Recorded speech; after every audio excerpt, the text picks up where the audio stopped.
Veliko hvala svima koji su poslali na blog pjesmu.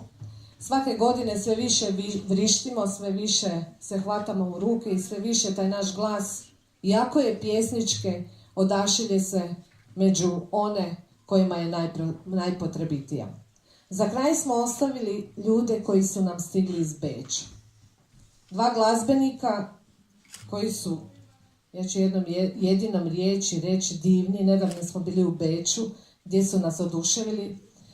Mišu znamo već dugo.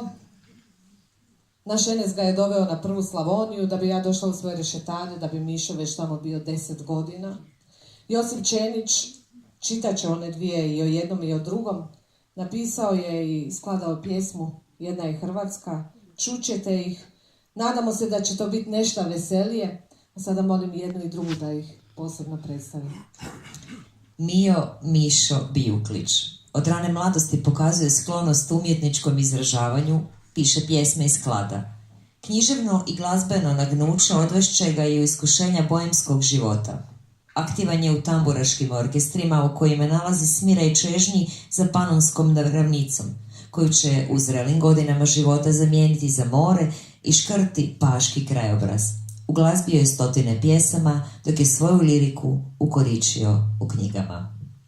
Veliki plesak za našeg Mišu Bijuklić ili Mišu Bijuklić. Josip Čenić je sjajan kantautor. Dolazi nam iz Beča. Dubrovački kavaljeri su dugovječni glazbeni sastav kojemu su osnivači Marko Majkovica i Josip Čenić. Znam da je samozatajan i divan čovjek topla srca koji nastupa na mnogim kulturnim događajima. Ono po čemu je posebno poznat je to što je napisao i uglazbio stihove pjesme Jedna je Hrvatska. Molim topli pozdrav iz Zagreba. Evo dok se oni malo namjeste, zapravo htjela sam više toga pročitati od njima. Mišu znamo, pa ja bih rekla 20% nas ovdje, Josipa malo manje ovdje u našem književnom svijetu ovoga okruga. Međutim, o Josipu sve što sam tražila to je na njemačkom. Oprosti, Josipe, ti si poznatiji u Beču nego u Hrvatskoj. Pa, dobro, možda sam previše malo gore, ali u zadnje vrijeme u biti svaki mjesec... Mi ćemo te vratiti natrag. Zapravo i tvoja majka piše stihove i njene stihove si uglazbio. Da, uglazbio sam dosta njezinih pjesama. Ona je, nažalost, puno toga odnijela sa sobom u grob. A sad ću, za početak dobar večer svima.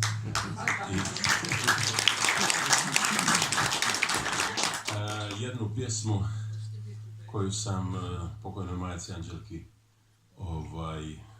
posvetio, zove se Stara majko.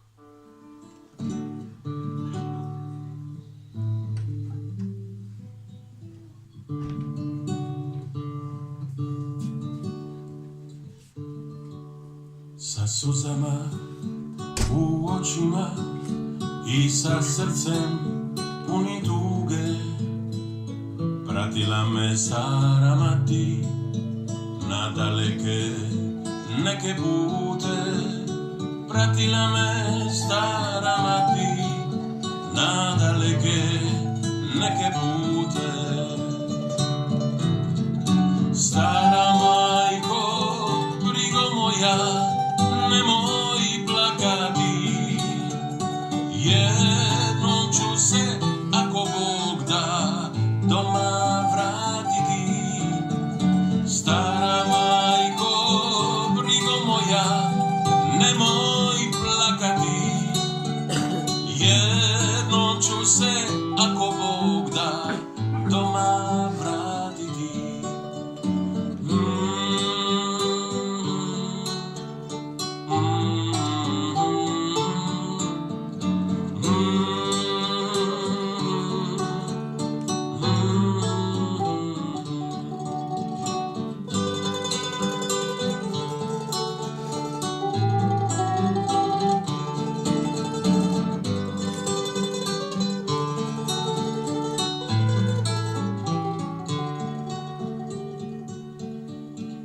Grančicom lovorike i sa malo Pratila je stara mati u tuđinu svoga sina. Pratila je stara mati u tuđinu svoga sina. Stara majko, brigo moja, nemoj plakati. Jednom ću se, ako Bog da, doma vratiti. Stara majko, brigo moja, nemoj plakati. Jednom ću se, ako Bog da, doma vratiti. Jednom ću se, ako Bog